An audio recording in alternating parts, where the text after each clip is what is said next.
আজকের ভিডিওতে আমি যেই মেডিসিনটি সম্পর্কে বলবো এটা রিসেন্টলি আবিষ্কার হয়েছে এবং এটা অ্যালার্জিকে গোড়া থেকে ঠিক করে।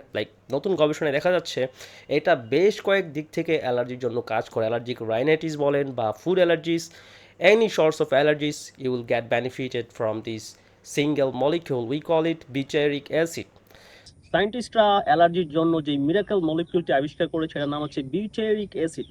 অজস্র গবেষণায় দেখা যাচ্ছে এটা খুবই শক্তিশালী ইমিউনো মডুলেটরি ইফেক্ট রাখে, যা আপনার ওভার অ্যাক্টিভ ইমিউন সিস্টেমকে অটো ইমিউন কন্ডিশন থেকে পুনরায় নর্মালাইজ হতে হেল্প করে, বিকজ এটা আপনার রোগ প্রতিরোধ ক্ষমতার স্পেশাল টি সেলসকে ট্রেন করে যাতে করে অটো ইমিউনিটি ঠিক হয়।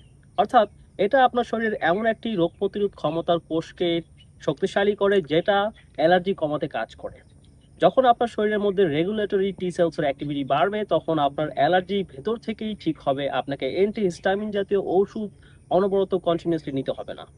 সো গবেষণায় দেখা যাচ্ছে ভিটরিক অ্যাসিড, যেটা রেজিস্ট্যান্ট স্টার্চ থেকে পাওয়া যায়, রেজিস্ট্যান্ট স্টার্চ যখন আমাদের কোলনের মধ্যে এটা যখন ব্যাকটেরিয়া দ্বারা ফার্মেন্টেড হয়, ব্রেকডাউন হয়, তখন শর্ট চেইন ফ্যাটি অ্যাসিড তৈরি হয়।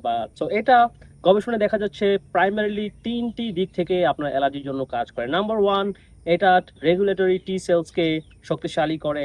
নাম্বার টু, এটা আপনার গাট ব্যারিয়ারকে টাইট, গাট ব্যারিয়ারের যে টাইট জাংশন আছে সেটাকে শক্তিশালী করে, ফলে আপনার খাবারের food particles, undigested food particles or toxins যেন আপনার ব্লাডে লিকিং না হয়।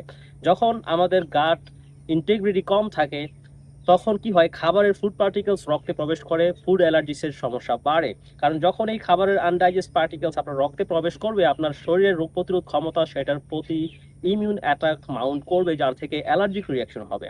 সো যখন আপনি বিউটারিক অ্যাসিড গ্রহণ করবেন, গবেষণায় দেখা যাচ্ছে এটা গাট ইন্টিগ্রিটি বৃদ্ধি করে, ফলে আপনার টাইট জাংশনসগুলো শক্তিশালী হয়।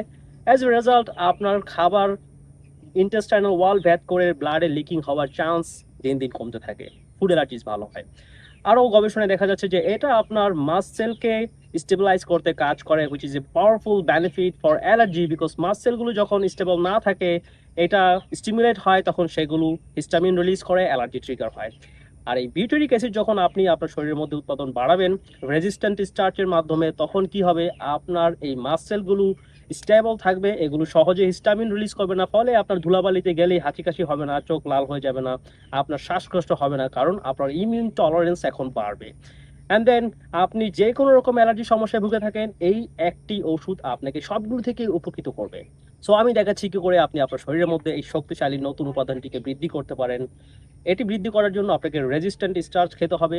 রেজিস্ট্যান্ট স্টার্চ আপনি কোথায় পাবেন? আমরা ভাত খাই বাঙালি, ভাত হচ্ছে আমাদের প্রধান খাবার। সো ভাতকে আপনি গরম ভাত সাথে সাথে রান্নার পর পর না খেয়ে সেটাকে কয়েক ঘন্টার জন্য ফ্রিজে রাখতে পারেন, এতে করে ভাতটা শক্ত হবে, এটার যে আউটার লেয়ার রয়েছে সেই সেইগুলো শক্ত হয়ে যাবে, ফলে রেজিস্ট্যান্ট স্টার্চে কনভার্ট হয়ে যাবে। এবং যদি আপনি ফ্রিজে রাখার পর সেটাকে পুনরায় গরম করেন তাহলে এটার ভ্যালু আরও বাড়বে। যখন রেজিস্ট্যান্ট স্টার্চ হয়, আপনার ভাতের বাইরের যে ওটার লেয়ারটা একটু শক্ত হয়ে যায়, তখন এটা আপনি সহজে হজম করতে পারেন না, যেই পর্যন্ত না এটা আপনার ইন্টেস্টাইন হয়ে কোলনে যায়। কোলনে যাওয়ার পর যখন এটা ব্রেকডাউন হবে, তখনই short chain fatty acids and butyric acid তৈরি হবে, যেটা অ্যালার্জি কমাতে আপনাকে সাহায্য করবে। শুধু অ্যালার্জি না, all sorts of auto immune conditions এটা থেকে উপকৃত হবে। যারা রিউমেটয়েড আর্থ্রাইটিসে ভুগছে, যাদের স্কিনে এক্সিমা, ডার্মাটাইটিস কন্ডিশন, নানা রকম অটো ইমিউন কন্ডিশন লাইক থাইরয়েডের সমস্যা রয়েছে, তারা প্রত্যেকেই এটা থেকে উপকৃত হবে। সো আমি হাইলি রেকমেন্ড করব, যদি আপনি অ্যালার্জি থেকে একটি পারফেক্ট সমাধান চান, পরিপূর্ণভাবে সুস্থ হতে চান, তাহলে নিয়মিত রেজিস্ট্যান্ট স্টার্চ গ্রহণ করুন, তাহলেই আপনার অ্যালার্জি ভেতর থেকে বিদায় নেবে। So that's it. ভিডিওটি দেখার জন্য অসংখ্য ধন্যবাদ। আল্লাহ হাফেজ।